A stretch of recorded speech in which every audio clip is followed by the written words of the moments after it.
صدر عالی وقار اور شہدایان رسالت، ازل سے قدرت کا یہی دستور رہا ہے کہ جب صداقت و امانت کا درخت مرجھانے لگتا ہے، اخوت و محبت کی رنگین ورق بکھرنے لگتے ہیں، عدالت کا باغ ویران ہونے لگتا ہے اور خدا کے کلمہ حق و صدق کا شجر طوبہ بے برگ و بار ہو جاتا ہے،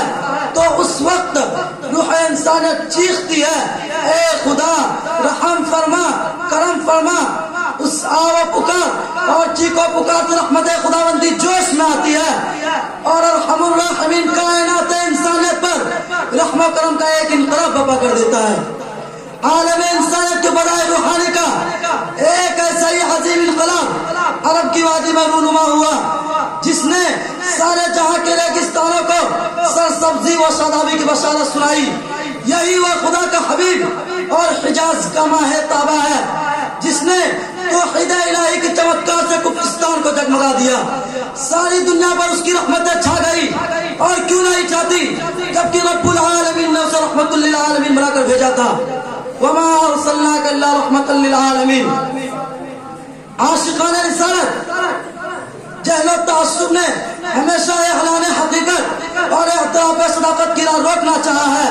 مگر پیغمبر اعظم رسول اکرم صلی اللہ علیہ وسلم کے رحم و کرم کے سامنے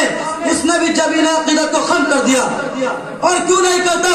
جبکہ تاریخ نے اعلان کیا ہے کہ زمانے نے شہادت دی ہے، جانی دشمنوں نے بھی گواہی دی ہے۔ ابو سفیان رسول اللہ کا جانی دشمن تھا، مگر قیصر روم کے دربار رحم و کرم کا گواہی دیتا ہے۔ سرقہ بن جحشم سعود کے لالچ میں محمد صلی اللہ علیہ وسلم کا قاتل بن کر گھوڑا دوڑایا تھا، آپ نے اسے بھی سند امان دے دی۔ عمیر بن وہب ان کی پیاسی تلوار لے کر دربار رسالت میں حاضر ہوا تھا، آپ نے اسے چھیا بھی نہیں۔ ابو سفیان دشمنان رسول کا سرخیہ تھا جس نے رسول اللہ کی طرف ہزاروں سازشیں کی، آپ نے اسے بھی رحم و کرم کا تحفہ پیش کیا۔ زندہ جس نے آپ کو چٹا کے ناک کاٹ کر آپ کو تڑپایا تھا، آپ نے اسے بھی معاف کر دیا۔ رسول عربی کے دیوانوں، رسول اکرم صلی اللہ علیہ وسلم کے حیات تکیوں میں انفرادی طور پر دشمنوں سے انتقام لینے کے بہت سارے موقع ہیں، مگر سب سے اہم موقع فتح مکہ کی تاریخ تھی۔ یہی وہ مکہ تھا جس کے باشندوں کی شقاوت قلبی نے فرزندان اسلام اور پیغمبر اسلام پر سے حیات تنگ کر دیا تھا، جن کی چیرہ دستیوں کے تسلسل نے رسول اللہ کو ہجرت مدینہ پر مجبور کیا تھا۔ آج اسی وادی مکہ میں محمد رسول اللہ صلی اللہ علیہ وسلم فاتح اور تاجدار مدینہ بن کر آئے تھے۔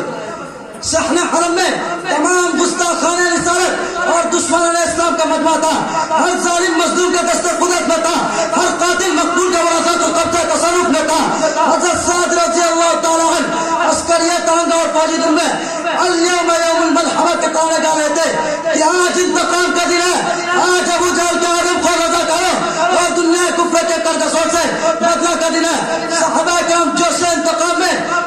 پکار کر کہہ رہے تھے، اے قریش کے جیلو، ماضی تمہارا تھا، حال ہمارا ہے، کل تمہاری تلوار اور ہماری گردن تھی، آج ہماری تلوار اور تمہاری گردن ہوگی، آج تمہارے مظالم کا بدلہ لیا جائے گا۔ مگر قربان جائے اس رحمت عالم صلی اللہ علیہ وسلم کے رحمت کرم پر کہ جس نے اليوم یوم الملحمہ کے جواب میں فرمایا، نہیں آج تو قوت اور گزر کا دن ہے، اليوم یوم الملحمہ، آج تو رحم و کرم کا دن ہے، ہم تو رحمت للعالمین بنا کر بھیجے گئے ہیں،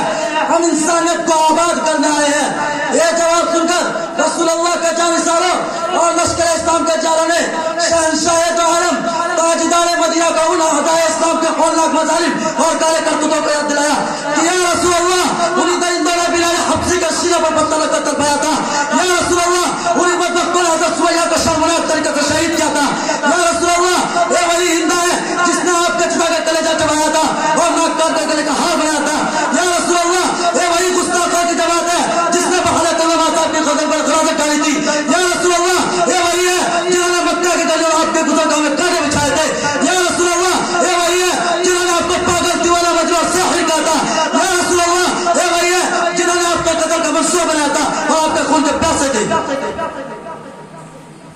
آئے دنیا میں بہت پاک مکرم بن کر،